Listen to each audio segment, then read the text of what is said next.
सबको नमस्ते। व्यक्ति अपनी आवश्यकताओं को पूरी करने के लिए मेहनत करता है, पुरुषार्थ करता है, परंतु जब उसकी इच्छाएं बढ़ती चली जाती हैं तो वो असंतुष्ट रहने लग जाता है, दुखी होता है, बेचैनी उसकी बढ़ जाती है।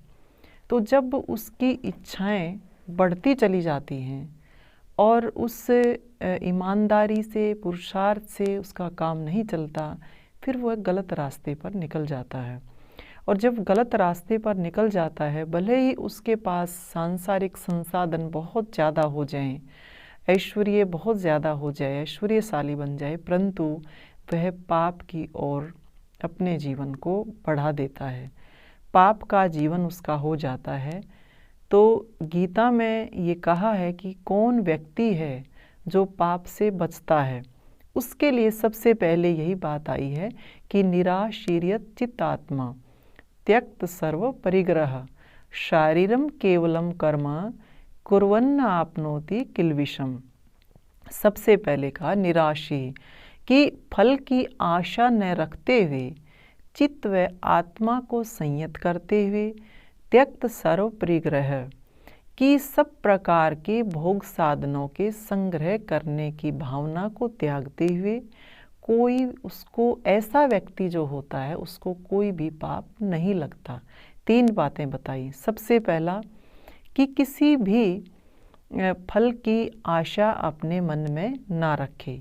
अब उसका जो पुरुषार्थ है उसके प्रति आशा बनी रहे, मुझे ये मिले, बदले में ये मिले।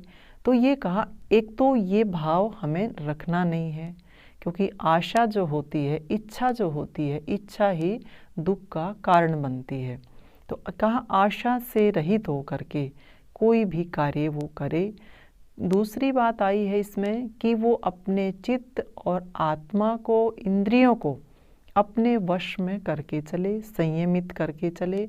और तीसरा जो बताया है कि उसके जो भोग के साधन हैं, जितने भी साधन हैं, चाहे व्यक्ति के रूप में है, चाहे पदार्थ के रूप में है, तो उनको जो संग्रह करने की जो भावना है उसकी, कि मेरे पास ये भी हो, वो भी हो, आज एक चीज़ है, कल 2 हो जाए, परसों 3 हो जाए, जो है अगले दिन 4।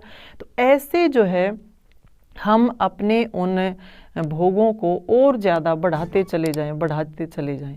ये नहीं कहा, ये कहा कि ये जो एक भोग के जो साधन हैं उनको जो इकट्ठा करने की जो भावना हमारी बनी रहती है, उस भावना को हमें त्यागना पड़ेगा, हमें अप्रियग्रही होना पड़ेगा। प्रियग्रह जो है हमारे जीवन में नहीं होना चाहिए।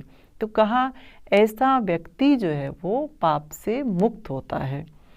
तो पाप से मुक्त होने के लिए जो है ये हमें इन बातों का ध्यान रखना है, ये हमें अपने जीवन में अपनानी है कि हम केवल और केवल शरीर से कर्म करें, मन को ऐसे बिखेरे नहीं, मन की वृत्तियों को फैलाएं नहीं, क्योंकि मन की जो तरंगे हैं वो बार बार हमें संसार के जितने भी ऐश्वर्य हैं, जितने भी संसाधन हैं, भोग के जो साधन हैं, उनकी ओर जो है वो आकर्षित करती रहती हैं।